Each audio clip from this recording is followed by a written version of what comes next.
Why'd you have to leave so soon? Didn't wanna say goodbye. Now I'm standing in the Ni mu gitondo cya saa tatu izuba ritambitse mu marembo y'ibitaro bya CHUK. James, umuhungu w'imyaka 22 yari arimo asohoka mu modoka ya Toyota V8 ariko asa n'aho atishimye ku maso. Papa we, umwe mu bakomeye mu gihugu, yari amaze iminsi arwariye muri pavio kandi yari arembye cyane. Mu gihe James yari ahugiye mu byo kumenya uko se amerewe, ni nako umukobwa Alyn yari arimo asunika akagare k'abarwayi kicayemo umugore w'inzobe, akaba nyina wa Alyn yari avuye guca mu cyuma. Alyn ni umukobwa w'imyaka 20, akaba umukobwa mwiza, akaba mwiza no ku isura, akagira imico myiza. Abakozi benshi bo muri CHUK bari bamaze kumumenya kubera ko yari amaze igihe kinini arwaje mama we muri ibyo bitaro.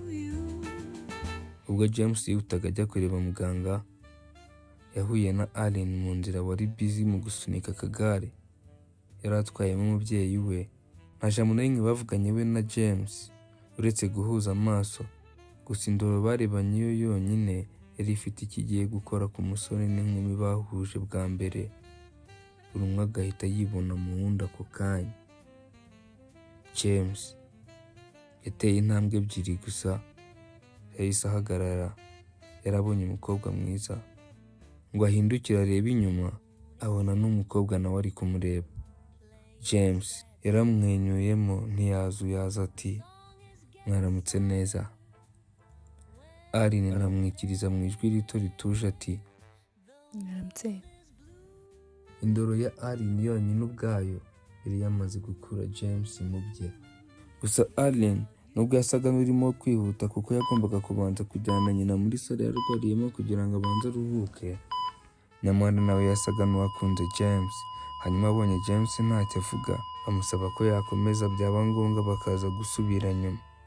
James ntiyasubije kuko yasaga n'uri kurota. Ntabwo yari arimo kubyiyumvisha kubera iryo jambo Alyn yari amubwiye. Ndabona mutari gushaka kuvuga, nitwa turi kwihuta. Nimba bitabagoye mweka twaza gusubira mu rugo. Kuva uwo munsi CHUK ntiyari ikiri ibitaro gusa, yahindutse urubuga rw'inkuru nshya kuri James na Alyn.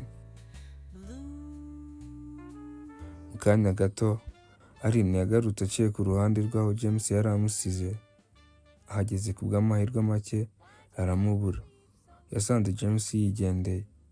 Alyn yabaye nk'ubabayemo, ahita yicara aho hafi ku ntebe atangira kwisomera igitabo kivuga ku nkuru za Tupac.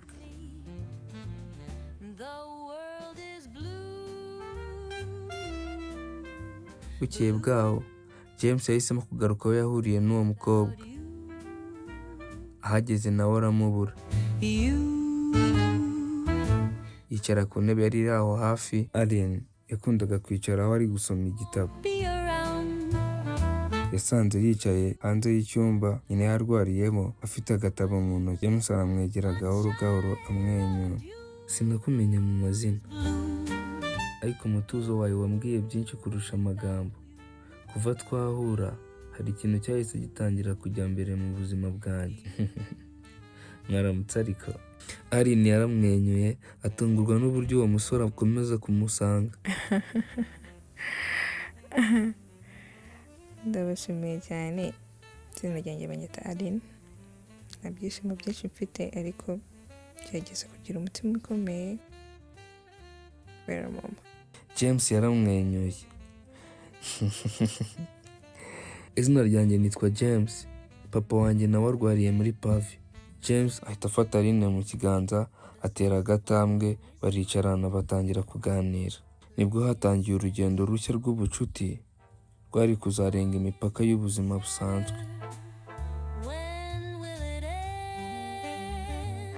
Igitekerezo cy'iyi nkuru muri iki gice, rimwe na rimwe urukundo rutangiraho ubuzima busa n'ubugiye gusenyuka. Ariko iyo abantu babiri bahuriye mu gihe cy'umubabaro, bashobora guhana imbaraga n'icyizere.